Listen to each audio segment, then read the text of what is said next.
Mr. Nixon, would you like to comment on that statement? I have no comment. The next question, Mr. Novin. Mr. Vice President, your campaign stresses the value of your 8-year experience, and the question arises as to whether that experience was as an observer or as a participant or as an initiator of policy making. Would you tell us, please, specifically what major proposals you have made in the last... Difficult to cover them in 2.5 minutes. I would suggest that these proposals could be mentioned. First, after each of my foreign trips, I have made recommendations that have been adopted. For example, after my first trip abroad, I strongly recommended that we increase our exchange programs, particularly as they related to exchange of persons, of leaders in the labor field and in the information field. After my trip to South America, I made recommendations that a separate inter-American lending agency be set up, which the South American nations would like much better than to participate in the lending agencies which treated all the countries of the world the same. I have made other recommendations after each of the other trips. For example, after my trip abroad to Hungary, I made some recommendations with regard to the Hungarian refugee situation, which were adopted not only by the President, but some of them were enacted into law by the Congress. Within the administration, as a chairman of the President's Committee on Price Stability and Economic Growth, I have had the opportunity to make recommendations which have been adopted within the administration and which I think have been reasonably effective. I know Senator Kennedy suggested in his speech at Cleveland yesterday the United States. Well, I would say in the latter that and that's what I found somewhat unsatisfactory about the figures, Mr. Nixon, that you used in your previous speech. When you talked about the Truman administration, Mr. Truman came to office in 1944 and at the end of the war, and for 7.5 years. And comparing them to the last 8 years, I'd prefer to take the overall percentage record of the last 20 years of the Democrats and the 8 years of the Republicans to show an overall period of growth. In regard to price stability, I'm not aware that that committee did produce recommendations that ever were certainly before the Congress from the point of view of legislation in regard to controlling prices. In regard to the exchange of students, of labor unions, I am chairman of the subcommittee on Africa, and I think that one of the most unfortunate phases of our policy towards that country was the very minute number of exchanges that we had. I think it's true of Latin America also. We did come forward with a program of students for the Congo of over 300, which was more than the federal government had for all of Africa the previous year. So that I don't think that we have moved, at least in those two areas, with sufficient vigor. The next question to Senator Kennedy from Mr. Warren. Senator Kennedy, during your brief speech a few minutes ago, you mentioned farm surpluses. I'd like to ask this. It's a fact, I think, that presidential candidates traditionally make promises to farmers. Lots of people, I think, don't understand why the government pays farmers for not producing certain crops, or paying farmers if they overproduce, for that matter. Let me ask, sir, why can't the farmer operate like the businessman who operates a factory? If an auto company overproduces a certain model car, Uncle Sam doesn't step in and buy up the surplus.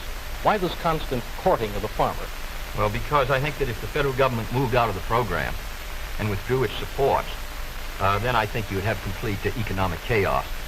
The farmer plants in the spring and harvests in the fall. There are hundreds of thousands of them. They're not able to control their market very well. They bring their crops in or their livestock in, many of them about the same time.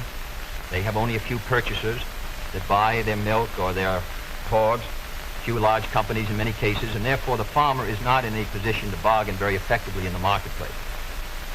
I think the experience of the 20s has shown what a free market could do to agriculture. And if the agricultural economy collapses, then the economy of the rest of the United States sooner or later will collapse. The farmers are the #1 market for the automobile industry of the United States. The automobile industry is the #1 market for steel.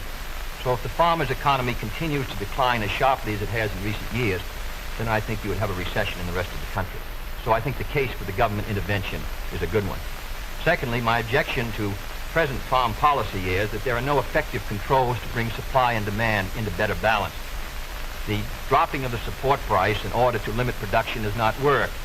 And we now have the highest surpluses, $9 billion worth. We've had a higher tax load from the Treasury for the farmer in the last few years with the lowest farm income in many years. I think that this farm policy has failed. And my judgment, the only policy that will work will be for effective supply and demand to be in balance, and that can only be done through governmental action. I therefore suggest that in those basic commodities which are supported, that the federal government, after endorsement by the farmers in that commodity, attempt to bring supply and demand into balance, attempt effective production controls so that we won't have that 5 or 6% surplus which breaks the price 15 or 20%. I think Mr. Benson's program has failed. And I must say, after reading the Vice President's speech before the farmers as he read mine, I don't believe that it's very much different from Mr. Benson. I don't think it provides effective governmental controls. I think the support prices are tied to the average market price of the last 3 years, which was Mr. Benson's theory. I therefore do not believe that this is a sharp enough breach with the past to give us any hope of success for the future. Mr. Nixon, comment? I, of course, disagree with Senator Kennedy insofar as his suggestion as to what should be done on the farm program. He has made the suggestion that what we need is to move in the direction of more government controls, a suggestion that would also mean raising prices that the consumers pay for products and imposing upon the farmers controls on acreage even far more than they have today. I think this is the wrong direction. I don't think this has worked in the past. I do not think it will work in the future. The program that I have advocated is one which departs from the present program that we have in this respect. It recognizes that the government has a responsibility to get the farmer out of the trouble he presently is in because the government got him into it. And that's the fundamental reason why we can't let the farmer go by himself at the present time. The farmer produced these surpluses because the government asked him to through legislation during the war. Now that we have these surpluses, it's our responsibility to indemnify the farmer during that period that we get rid of the surpluses. Until we get the surpluses off the farmer's back, however, we should have a program, such as I announced, which will see that farm income holds up. But I would propose holding that income up, not through a type of program that Senator Kennedy has suggested that would raise prices, but one that would indemnify the farmer, pay the farmer in kind from the products which are in surplus. The next question to Vice President Nixon from Mr. Van Oker. Mr. Vice President, since the question of executive leadership is a very important campaign issue, I'd like to follow Mr. Noven's question. Now, Republican campaign slogans, you see them on signs around the country as we did last week, say, it's experience that counts. That's over a picture of yourself, sir. Implying that you've had more governmental executive decision-making experience than your opponent. Now, in his news conference on August 24th, President Eisenhower was asked to give one example of a major idea of yours that he adopted. His reply was, and I'm quoting, "If you give me a week, I might think of one. I don't remember." Now, that was a month ago, sir, and the President hasn't brought it up since. And I'm wondering, sir, if you can clarify which version is correct, the one put out by Republican campaign leaders or the one put out by President Eisenhower? Well, I would suggest, Mr. Van Oker, that if you know the President, that was probably a facetious remark. I would also suggest that insofar as his statement is concerned, that I think it would be improper for the President of the United States to disclose the instances in which members of his official family had made recommendations, as I have made them through the years, to him which he has accepted or rejected. The President has always maintained, and very properly so, that he is entitled to get what advice he wants from his cabinet and from his other advisors without disclosing that to anybody, including, as a matter of fact, to Congress. Now, I can only say this. Through the years, I have sat in the National Security Council. I have been in the cabinet. I have met with the legislative leaders. I have met with the President when he made the great decisions with regard to Lebanon, Kimoy Matsu, other matters. The President has asked for my advice. I have given it. Sometimes my advice has been taken. Sometimes it is not. I do not say that I have made the decision. And I would say that no president should ever allow anybody else to make the major decision. The President only makes the decision. All that his advisors do is to give counsel when he asks for it. As far as what experience counts and whether that is experience that counts, that isn't for me to say. I can only say that my experience is there for the people to consider. Senator Kennedy was there for the people to consider.